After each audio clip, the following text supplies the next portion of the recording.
because Dragonshire is banned out, and the One are taking them to Sky Temple. Oh, never mind. Okay, I didn't know they had 100% on this map too. Yeah, there's let's put it this way: the One have broken one flawless record already on Battlefield of Eternity. So why can't they do it on Sky Temple? Well, traditionally speaking, this hasn't really been their most successful battleground, the Ones that is. SPT, if they basically wake up on the wrong side of the bed again, they could very much fall out of it again, because the One are not, they're here to stay basically, and they have proven us wrong so many times.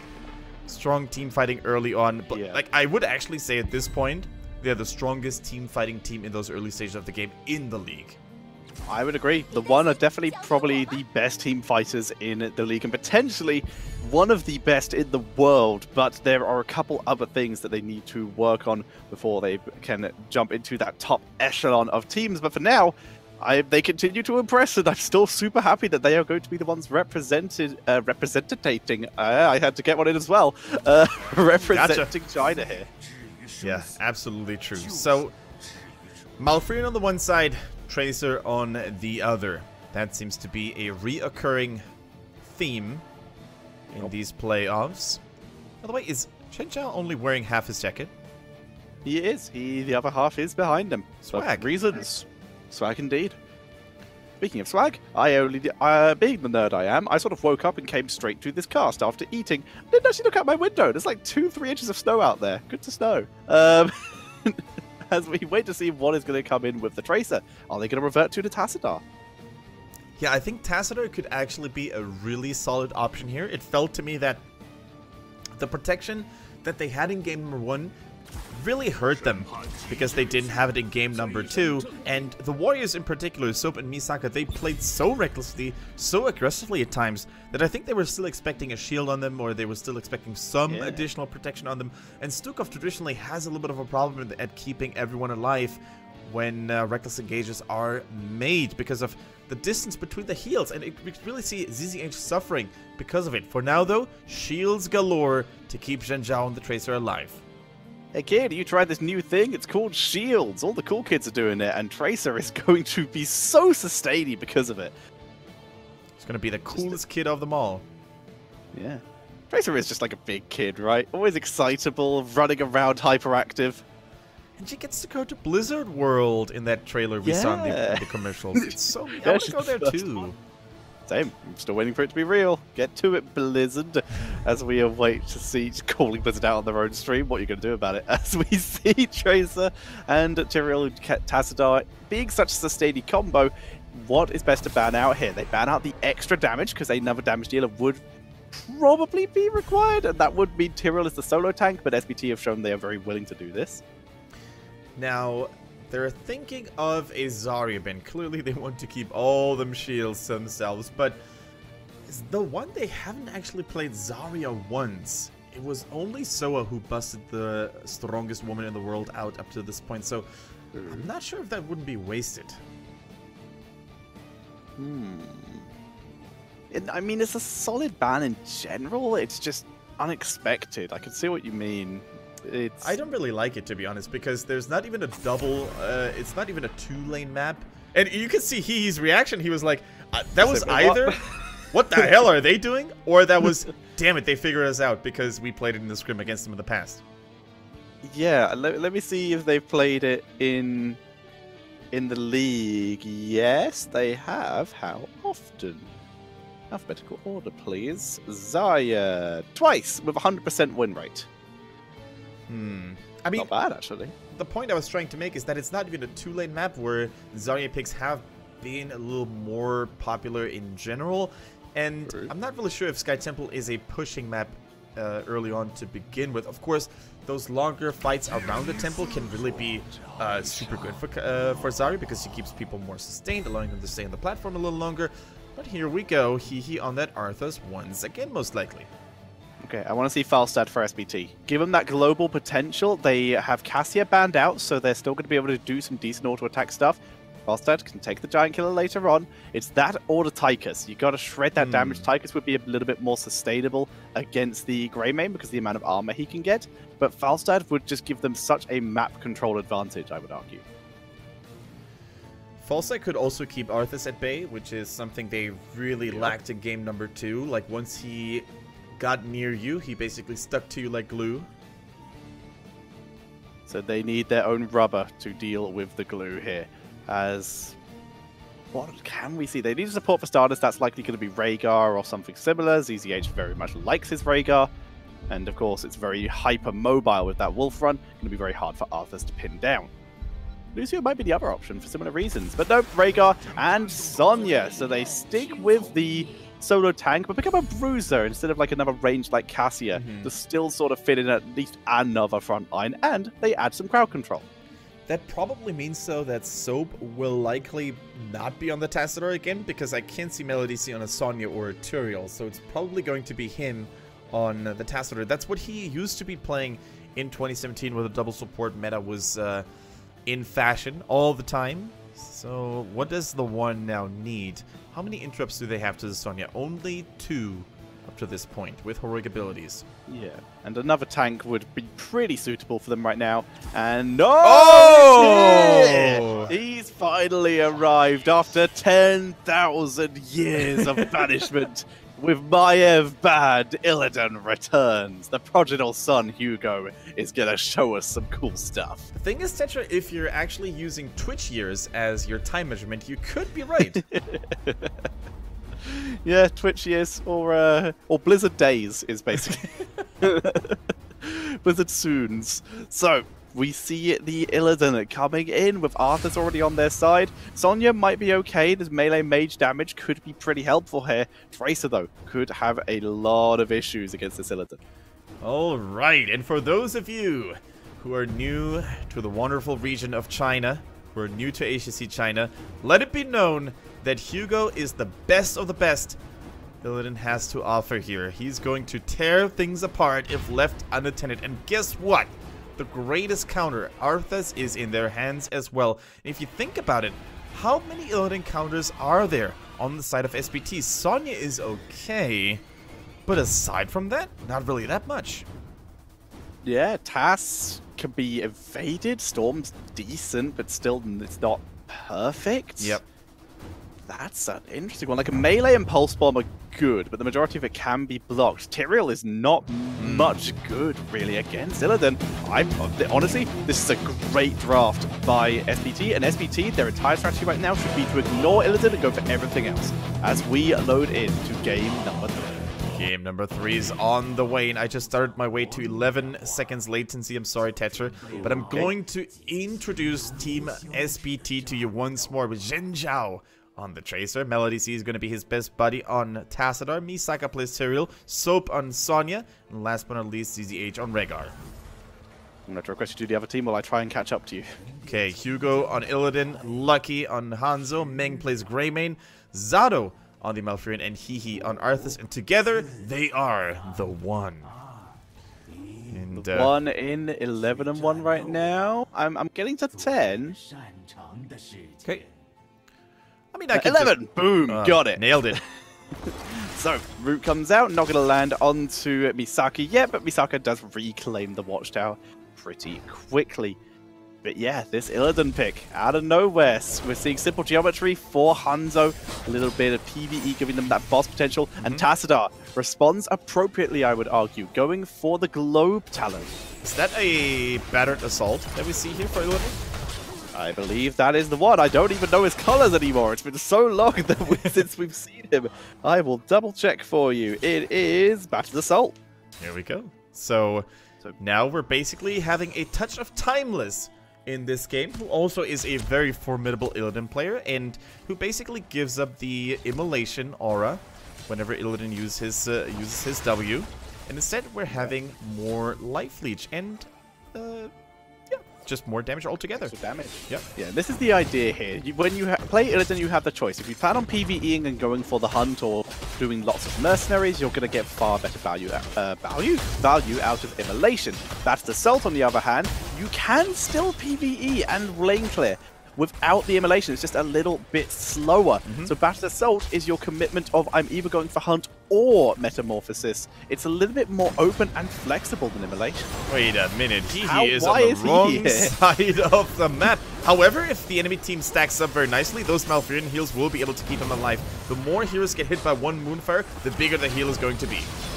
Up, Tracer Pulse Bomb. Is it enough? Tracer's getting slowed. No Hugo way. trying to put the pressure on Misaka, chasing down. There's the route, but it's gonna be Hugo for the greater good, sacrificing himself for Hehe. Wow, Illidan sacrificing his life for Arthas.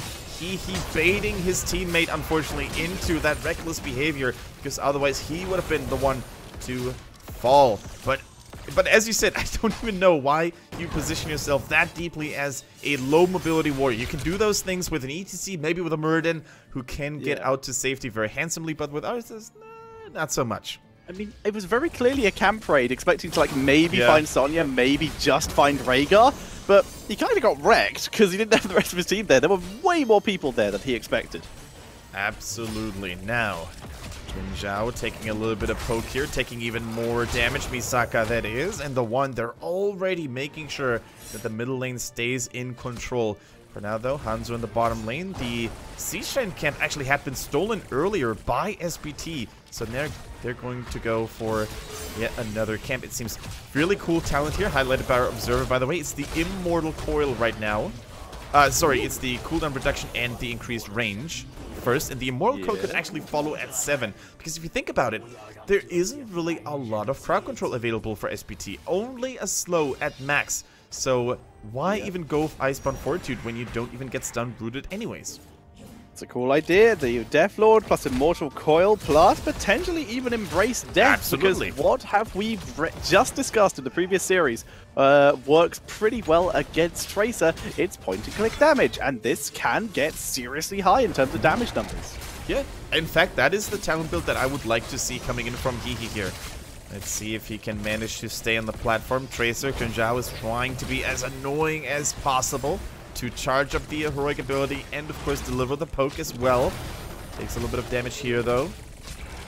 Good route. Hehe positioning himself, trying to hold the point, but looks like SPT's damage numbers a little bit too scary, but it's 4v4 at the moment. It's about to be 5v5.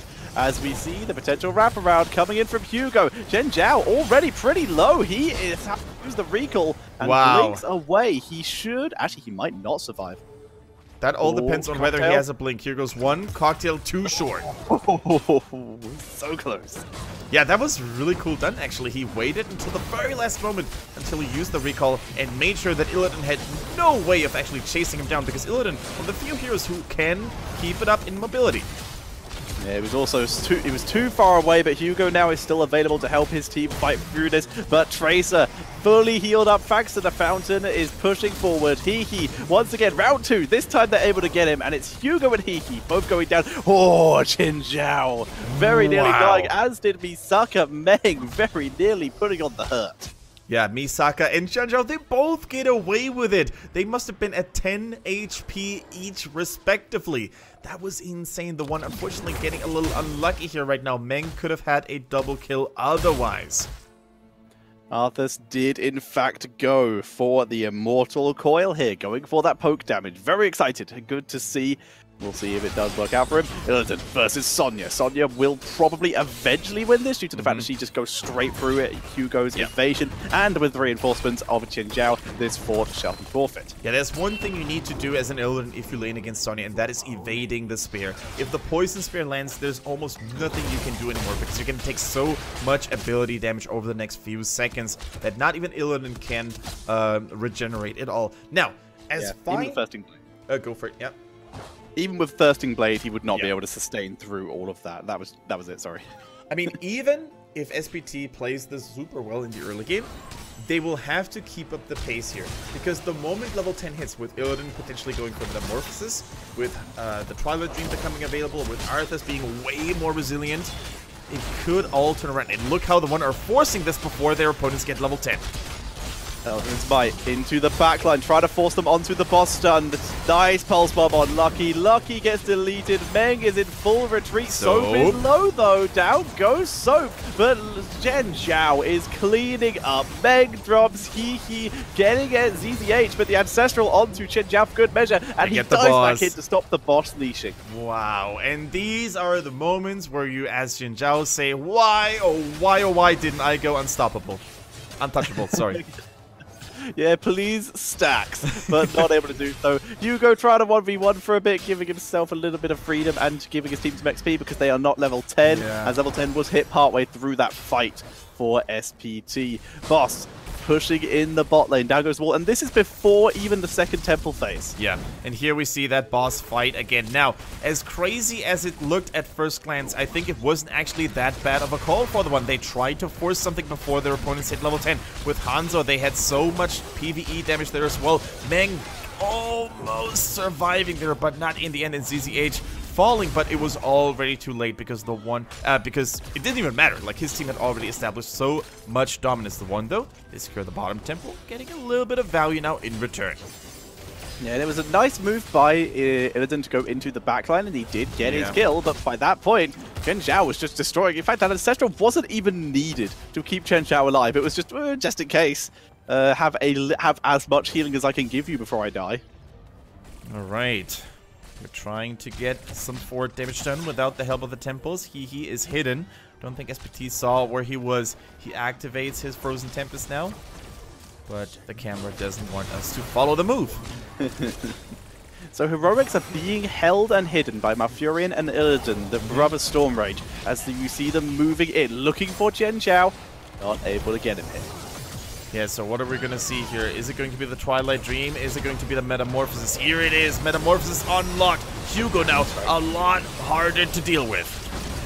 The Sustain, Calm, Tranquility Metamorphosis as Hugo piles on the pressure for Soap. Archon in the backline forces Lucky out. Sanctification is run through and Meng is dropped. Metamorphosis, though, is activated and Illidan starts to turn it up, looking for ZZH once again, but he's so outnumbered, he's so surrounded, pulling back to his team. Pulse Bomb is good, and down goes Illidan. Down goes Illidan, and it looks like some of his remaining teammates are going to follow him suit. He is out of mana, he's outnumbered, outgunned, and outfarmed. He goes down, and only Lucky from the safe range of Hanzo is going to have to watch this fort crumble. Down goes the fort. The last remaining fort for the one only keeps left, and the temples are getting ready to spawn relatively soon. Top and bot is the next rotation. Yeah, and this is starting to get out of hand here for the one, already 3 levels behind and against Tracer. This is a disaster for an Illidan. That is an even bigger disaster when you have those snowballing heroes that really need a good early mid game. It's so hard to come back because all of the stats, all of the damage, it scales with levels, and if Illidan can't deliver the damage, he's going to be much less efficient. Now he once again scouting for Tracer. The Holding Blast is good. Recall keeping Chen Zhao alive, though, gets the shield, leeching plasma, healing him back up. Illidan, though, coming in with the pressure, Pulse Bomb immediately dropped, and Hugo is very much surrounded. No Metamorphosis back, it was 1 second away. He was so committed. Wow. Chen Zhao getting chunked by Lucky, though, trying to get the counter kill, but instead it's Malfurion that goes down. Lucky, once again, in full retreat. Here will get CC'd here, meaning that he will probably drop. No, able to dodge the spear, actually, never mind. Yeah, this was all calculated by Hugo. Unfortunately, it was a little miscalculated.